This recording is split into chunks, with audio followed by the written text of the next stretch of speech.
All right, we're talking about Dr. David Patrick Harry of Church of the Eternal Logos, and we're looking at a live stream he did called "The Case for Christian Supremacy." Yes, I said it. And he's talking about how Christianity is the best religion because it has civilized the world. And we're going to listen to 3 clips here, and here's the first one. Here we go. Oops. From cannibalism to Christianity, the transformation of Papua New Guinea. And this is from July of last year. So this is welcome, but this goes to my point, why Christianity is the superior world religion. And you just have to look at the evidence. So this talks about how Papua New Guinea, the eastern half of the world's second largest island, New Guinea was once home to headhunters and cannibals before its Christianization in the 19th century, which this has been going on for a while. It's only recently that they're really making significant strides. And let's just be honest, it's mostly due to Catholic missionaries. So it's the Catholic Church here.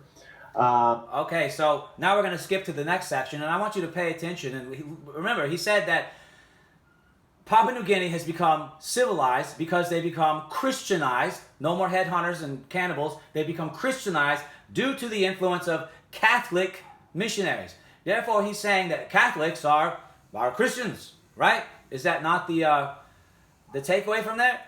Catholics are Christians, and they are the ones who are evangelizing the inhabitants of Papua New Guinea, not the Eastern Orthodox. Not the Orthodox, not the Protestants. The Roman Catholics are the ones doing this. Now, we'll listen to the next clip. Oh, major thank you to Father Peter for that. Oh, we're a little here we go. Here, they're right here. You see St. Patrick down here? You see St. John?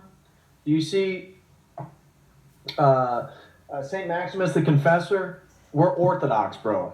We're Orthodox. Orthodoxy is Christian. Everything else is a heresy. All right, you hear that? Everything else is a heresy. That would include Catholicism, which he just lauded for civilizing the natives of Papua New Guinea, Christianizing them. Well, if everything outside of Orthodoxy is a heresy, then the Papua New Guineans are not being Christianized. They're being led into heresy. They're being heresyized, if you want to call it that. So that's a contradiction from him. And now we're going to finish up with the big shebang, because the whole subject of this video is about how Christianity has civilized the world. Christian morals, the Christian doctrine of man, all that kind of stuff, Christian metaphysics changed the world and civilized it. And we're going to hear what he has to say about that. We get to the end here. It's a very long video. So we're at 3:50, 3 hours and 50 minutes in here, where he says what he's about to say. Here we go.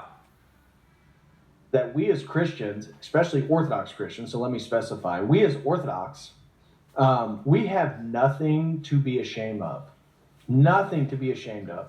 So when people try to talk about slavery or Christianity's backwards, the goal for this stream is to remind people we literally civilized the world. And the world is becoming less civil because Christianity in its traditional form and the faith of individuals is diminishing. And so okay, we're going to stop right there. Now, what he said there is, we as Orthodox Christians have nothing to be ashamed of because we civilized the world. No, you didn't. Now, just to give me a quick history lesson here, you have the Roman Empire. It becomes Christian. Then it splits in two. You have Byzantium and you have Rome. Right? Rome falls, Byzantium keeps going on.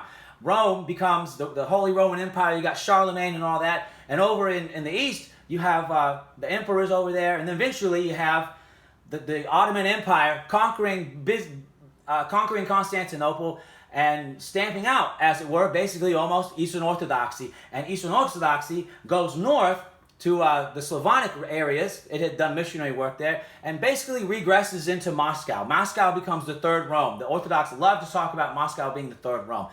That's where they stayed. They stayed in the east. They stayed in their milieu. In the west, on the other hand, you had the Roman Catholics going out and evangelizing Europeans in the north, the Scandinavians, and the Irish, and the British, and Rome fell.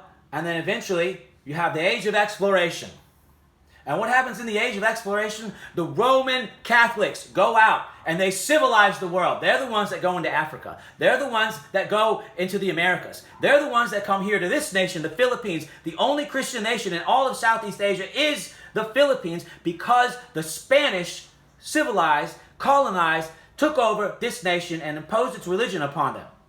Not the Orthodox. The Orthodox stayed calcified in the East. The only reason there are Orthodox churches in the West is because of immigration. Because they got tired of where they were, and they said, we're going to go to America, the land of opportunity. That's where people want to go. They don't want to go to the Central America or South America, very Catholic nations. Nobody wants to come to the Philippines, another Catholic nation. In fact, lots of people are looking to leave this place. Where do they want to go? They want to go to America. They want to go to Canada. Why? They want to go to Australia. Why? Because those are Protestant Christian nations, not Catholic, and certainly not Eastern Orthodox. The Eastern Orthodox did not civilize the world. They did not Christianize the world. The ones that did that were the Roman Catholics and the Protestants. You had the Dutch come over here to this part of the world in Southeast Asia. They put up shop in Indonesia, and then you had the British over in India, and you had the British down in Australia. And where were the Orthodox? They're sitting over in Serbia. They're sitting over in Poland. Well, Poland is Catholic, and they're sitting over in Moscow. They're sitting over in Russia. They're cooped up on Mount Athos, looking at their belly button, trying to meditate in silence and see the light of Tabor. They weren't out civilizing the world. Now, here's a book that David could have brought up. He could have brought up this book, but he didn't. This is called The History. Here it is. You can see it, The History of European Morals, from Augustus to Charlemagne, by William Edward Hartpool Lecky, an Irishman. And this in 2 volumes, and this is volume 2. And volume 2 talks about the influence of Christianity on European morals and how Christianity civilized European pagans, stamped out all those nefarious practices David had mentioned earlier in his little broadcast. Abortion and leaving babies out to die, and just slavery and not taking care of their own. He talks about the building of hospitals. The Roman Catholics were the one that did that. The Roman Catholics were the ones that transformed European morals. And then those European morals were transferred to the rest of the world during the Age of Exploration in the 15 and 1600s. Once again, the Eastern Orthodox did not Christianize or civilize the world in any respect. Right now, what they are doing is they're being, what you could say, like little cuckoo birds. The cuckoo bird likes to put its eggs in other birds' nests and get them to hatch the young and raise the young. And that's what they're doing here. They're setting up shop all throughout the West, putting up little Orthodox churches here and there, and they're siphoning from the Protestants and the Roman Catholics. They're not building anything. They are infesting, is what they are doing. They're being little leeches off of the civilization that is already here. Now, this guy likes to talk smack about Western civilization and all of his stuff, and yet this is what the modern-day Orthodox in America are living on the back of, is Western civilization. And who built that? Not the Eastern Orthodox, but the Protestants, number one, and then, of course, the Roman Catholics. And, of course, the type of civilization the Protestants built was very different from the Roman Catholics. You can see America versus, say, Mexico, or anywhere in South America, which was all Roman Catholic. So that's the end of my little rant here. And the point is, David Patrick Harry is, as ever, wrong, and he's a doctor. For goodness sake, do you think he gets some things right?